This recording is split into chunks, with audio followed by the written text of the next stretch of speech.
اور اب مجھ پر الزام لگا رہے ہیں؟ شرم آنی چاہیے آپ کو۔ فارس کا چہرہ ایک دم سخت ہو گیا۔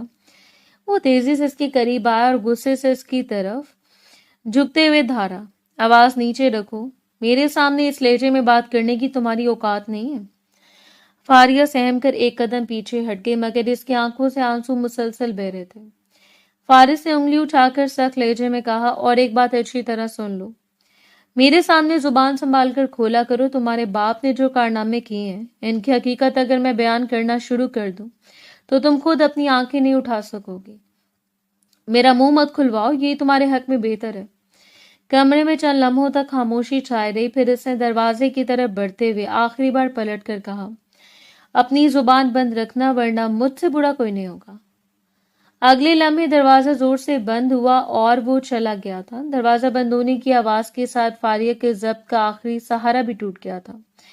وہ دوبارہ فرش پر بیٹھ گئی، دونوں ہاتھوں سے چہرہ ڈھانپ لیا اور وہ پھوٹ پھوٹ کر رونے لگی۔ اسے یوں محسوس ہو رہا تھا جیسے اس کی زندگی کا ہر سہارا ایک ایک کر کے اسے چھین لیا گیا، اور اب اس کے پاس صرف خاموشی، آنسو اور ایک ایسا خوف باقی رہ گیا تھا جس سے فرار کا کوئی راستہ دکھائی نہیں دیتا تھا۔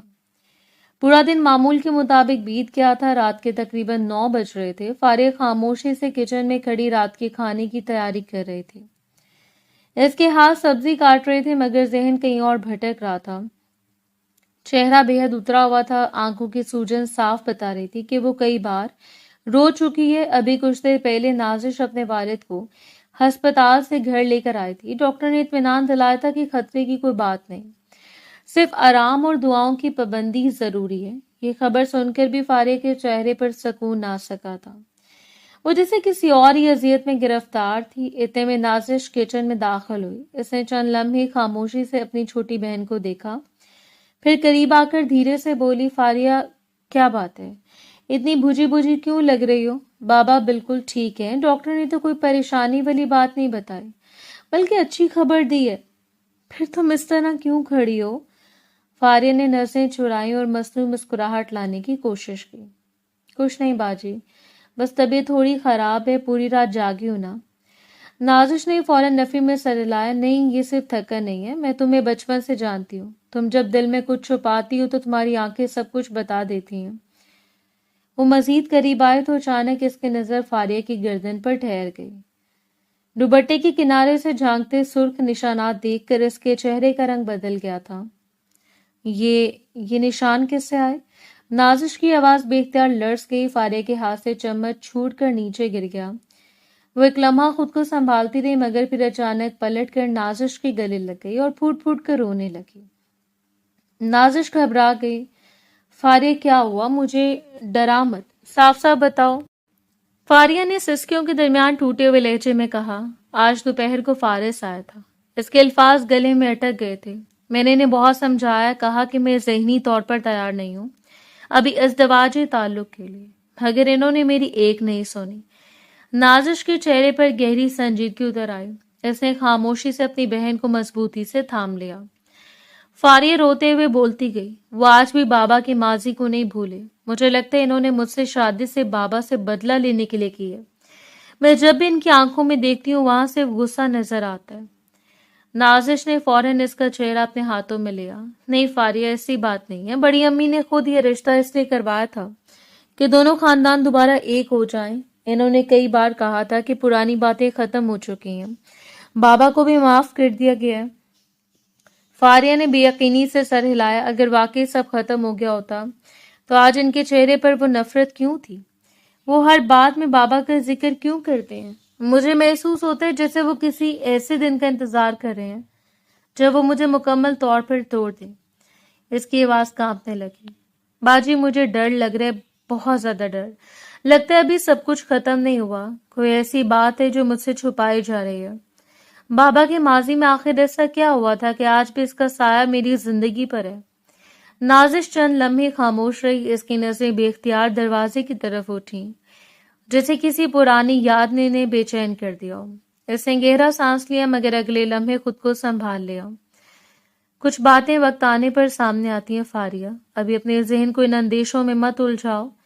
فاریہ تلخ مسکراہٹ کے ساتھ بولی، آپ تو خود اپنی زندگی میں مگن رہتی ہیں، آپ کو میری تکلیف کہاں نظر آتی ہے؟ یہ سن کر نازش کی آنکھیں نم ہو گئی تھیں۔ اسے فوراً اسے دوبارہ اپنے سینے سے لگا لیا۔ نہیں، ایسا مت کہو، غلطیاں مجھ سے ضرور ہوئی ہوں گی، مگر تم میری بہن ہو، میری ذمہ داری ہو، جو بھی ہوگا میں تمہارے ساتھ کھڑی رہوں گی۔ اگر کبھی پوری دنیا بھی تمہارے خلاف ہو گئی تب بھی تم خود کو اکیلا مت سمجھنا۔ یہ سنتے فاریہ کا ضبط پھر ٹوٹ گیا۔ وہ نازش کے کندھے سے لگی شدت سے رونے لگی تھی، جبکہ نازش کی نگاہیں خاموشی سے خلا میں جم گئی تھیں۔ اس کے دل میں بھی ایک پرانا راز بے چینی سے کروٹ لے رہا تھا، ایسا راز جس کا نام لیتے ہی شاید دو خاندانوں کی برسوں سے دبی آگ دوبارہ بھڑک اٹھتی۔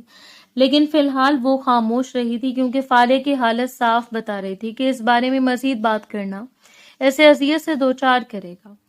اگلے دن دوپہر کے قریب فارس رحمان اپنے وسیع و عریض کیبن میں بیٹھا لیپ ٹاپ پر ایک اہم معاہدے کی فائل دیکھ رہا تھا۔ اس کے چہرے پر ہمیشہ کی طرح سنجیدگی طاری تھی۔ چند لمحے بعد اچانک دروازہ زور سے کھلا اور نازش اندر داخل ہوئی۔ اس کے چہرے پر غصہ صاف دکھائی دے رہا تھا۔ فارس نے چند لمحے سے دیکھا، پھر لیپ ٹاپ بند کیے بغیر بیزاری سے بولا، بغیر اجازت میرے کیبن میں آنے کی عادت ابھی تک نہیں گئی تمہاری؟ نازش اس کی میز کے سامنے آ کر رک گئی۔ آج اجازت لینے نہیں آئے، جواب لینے آئی ہوں۔ فارس نے آہستگی سے لیپ ٹاپ بند کیا اور کرسی کی پشت سے ٹیک لگا لی۔ پوچھو، کیا پوچھنا ہے؟ نازش نے غصے سے اس کی آنکھوں میں دیکھا۔ تمہاری ہمت کیسے ہوئی میری بہن کی مرضی کے بغیر اس سے حق لینے کی؟ اس نے صاف کہا تھا کہ وہ تیار نہیں ہے، پھر بھی تم نے اس کی بات کو کوئی اہمیت ہی نہیں دی۔ فارس کی آنکھوں میں ناگواری ابھری۔ پہلی بات، آواز نیچے رکھو۔ دوسری بات، تم کون ہوتی ہو ہم میاں بیوی کے درمیان بولنے والی؟ نازش تلخ ہنسی۔ میں اس کی بڑی بہن ہوں، اور جب میری بہن پر ظلم ہوگا تو میں ضرور بولوں گی۔ فارس کرسی سے اٹھ کھڑا ہوا۔ ظلم؟ بڑی بھاری اصطلاح استعمال کر رہی ہو۔ شوہر اور بیوی کے تعلق کو بھی اب تم ظلم کہو گی؟ جب کسی عورت کی رضا شامل نہ ہو تو ہاں، وہ ظلم ہی ہوتا ہے، نازش نے دو ٹوک لہجے میں جواب دیا۔ فارس نے طنزیہ انداز میں اسے اوپر سے نیچے تک دیکھا۔ تم مجھے رشتوں کا سبق دو گی؟ تم جو خود دو بوائے فرینڈز کے ساتھ گھومتی رہی ہو، تمہیں کیا معلوم میاں بیوی کا رشتہ کیا ہوتا ہے؟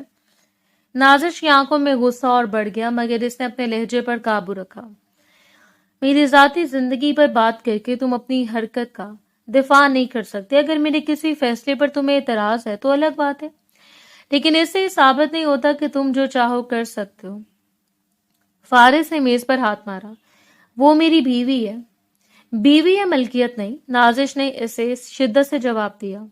نکاح کسی انسان کو دوسرے انسان کی مرضی ختم کرنے کا اختیار نہیں دیتا۔ احترام، اعتماد اور رضامندی ہر رشتے کی بنیاد ہوتے ہیں۔ فارس خاموشی سے گھورتا رہا۔ نازش نے ایک قدم آگے بڑھتے ہوئے کہا، اور قانون بھی یہ کہتا ہے کہ کسی بھی انسان کی جسمانی خود مختاری اہم ہے۔ دنیا کے بہت سے ممالک میں شریک حیات کی واضح رضامندی کے بغیر جسمانی تعلق قائم کرنا جرم تسلیم کیا جاتا ہے، کیونکہ شادی کسی کو لامحدود اختیار نہیں دیتی۔ چاہے جہاں قانون مختلف ہو، اخلاقی طور پر زبردستی کبھی درست نہیں ہو سکتی۔ فارس نے ہونٹ بھینچ لیے۔ تو مجھے قانون پڑھاؤ گی؟ اگر ضرورت پڑی تو ضرور پڑھاؤں گی، نازش نے بغیر جھجک کے جواب دیا۔ تم نے فاریہ کی آنکھوں میں خوف دیکھا ہے؟ وہ تم سے محبت نہیں، تم سے ڈرتی ہے، اور یاد رکھنا، خوف سے رشتہ نہیں چلتا، صرف گھر برباد ہوتے ہیں۔ فارس نے سرد لہجے میں کہا، اس نے تمہیں میرے خلاف بہت کچھ بتایا ہوگا، مجھے کچھ بتانے کی ضرورت نہیں تھی۔ اس کے چہرے پر لکھا ہوا تھا کہ اس سے کیا کیا گزری ہے۔ نازش کی آواز بھر آئی، مگر وہ رکے نہیں۔ تم ہر بات میں اس کے باپ کا ماضی کیوں گھسیٹتے ہو؟ اگر تمہارے دل میں اب بھی کوئی زہر ہے تو اس کا حساب اس معصوم لڑکی سے کیوں لے رہے ہو؟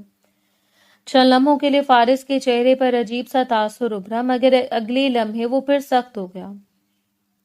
تم لوگ حقیقت نہیں جانتی، تو پھر بتاؤ حقیقت کیا ہے؟ نازش نے فوراً سوال کیا۔ آخر ایسا کیا ہوتا تھا کہ برسوں بعد بھی تمہارے دل میں اتنی نفرت باقی ہے؟ فارس نے نظریں پھیر لیں۔ ہر بات جاننا تمہارا حق نہیں، نازش نے گہرا سانس لیا۔ شاید نہیں، لیکن ایک بات یاد رکھنا، اگر تم نے دوبارہ فاریہ کو ڈرا کر، دبا کر یا اس کی مرضی کے خلاف کوئی قدم اٹھایا تو اس بار میں خاموش نہیں رہوں گی۔ نہ خاندان کی عزت کا سوچوں گی، نہ کسی رشتے کا۔ میں اس کے ساتھ کھڑی ہوں اور ہمیشہ رہوں گی۔ یہ کہہ کر وہ پلٹی اور دروازے کی طرف بڑھ گئی تھی۔ دروازے کے قریب پہنچ کر وہ ایک لمحے کے لیے رکی، پھر مڑے بغیر بولی،